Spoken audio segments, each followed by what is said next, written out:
Shalom, sweet friends. I hope you can hear me. There's a lot of road traffic out here. I just am asking you today if you can pray for my dad. Today, April 6th, is 2 years since we put my mom, it was her funeral. She actually died March 29th of 2023. But my prayer is, and I was just here putting some flowers on her grave. I guess my prayer is for my dad. 2 years I thought, well, maybe he would be okay. But he just seems to get more and more depressed, and he's just not happy without my mom here, and there's not a lot I can do. Maybe that was part of my spiritual dryness all through the month of March, is knowing that all of these dates were kind of coming. You know, the last time I saw her was St. Patrick's Day of 2023, and then we got the call on March 28th that she had an aneurysm. Her and my dad were actually doing a vacation Bible school, setting it up for an after-school program, and she had a headache, went to the car for Tylenol, sat down on a bench, and that's her last consciousness, and then she died the next day. And then, you know, just being March 31st, I turned in the keys also 2 years before that to my shop, my lifelong dream of owning that bridal shop. So I think March has just been a heavy month. So I'm just not really doing a video today of any substantial Bible verses or anything, but just leaning in on prayer.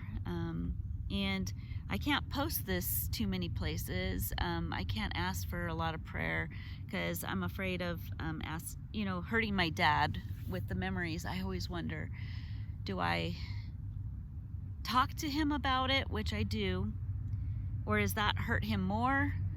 It seems like when I try to cheer him up, he can never be cheered up. And every holiday, so my parents were really big on holidays, and it seems like we just get through some of the holidays and I think, oh, maybe we can get some normalcy, and then another holiday hits. I mean, they celebrated every little holiday together. Even St. Patty's Day was a huge deal. Valentine's Day was a huge deal. They woke up with gifts to each other, their birthdays, and of course, the big holidays, Thanksgiving and Christmas and New Year's. Even 4th of July was huge to my mom. If there was a holiday, she celebrated it, even the smallest ones. And so if you could just, I'm just reaching out today to ask for a little prayer, that you can pray for my dad. I know he would rather go home and be with her, and we would totally miss him. But I'm at the point of, surrendering that and letting God have that. In fact, last night I was up all night. I didn't even think about this being the day that was her funeral until later on this morning. But in the middle of the night, I was thinking of my dad and how depressed he is, and his health, and it's declining, and my health, and my husband's health, and my kids, the two that really we've just struggled with our relationship, especially one in particular that's not speaking to us. And then in the middle of the night, I just started surrendering that. I'm like, you know what, I can't do anything. There's the good thing about not being able to do anything is that your hands are open, and you can say, there's nothing I can do here. There is nothing I can do to correct this situation. There is nothing I can do, and I have to just give it over to God, give it over to the one who knows. Give it over. So surrendering is getting easier and easier this year because really most of the things I worry about, there's nothing I can do about. There's nothing I can change in this world. I can't change. I can't bring my mom back so that my dad feels comforted. I can't ease his pain. I can't change the fact of so many things. So surrender is huge this year, and today I'm just going to surrender it all.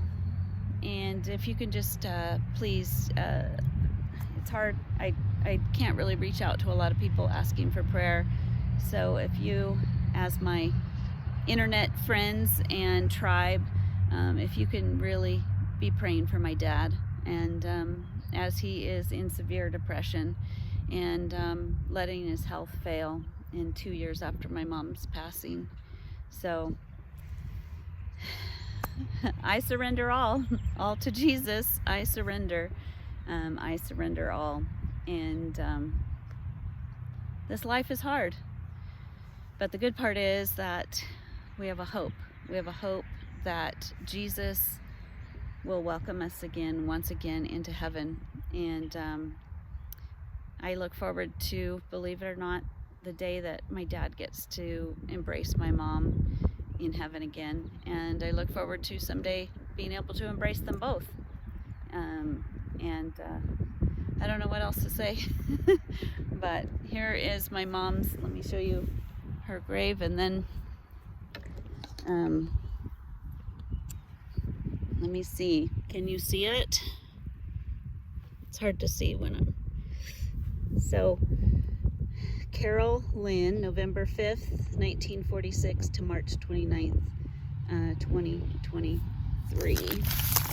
And this is her John 3:16. That's all she wanted on her grave. And then, of course, my parents' wedding rings and their anniversary of September 7th, 1968.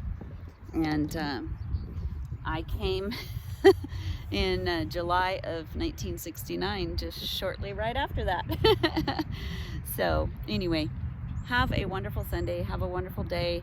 As we are headed into this week, there is hope ahead of us. And you know what that hope is that the end of this week, it brings Passover.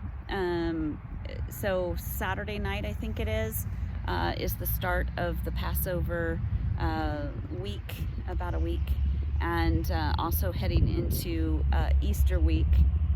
And we see that death has lost its sting. Oh, death, where is your victory? Oh, death, where is your sting? Because Christ has risen again to give us life in eternity. And so we have this hope that we hang on to. We have this hope. So stay with that hope. Love you all, and I'll see you in the next video. Shalom, my sweet friends.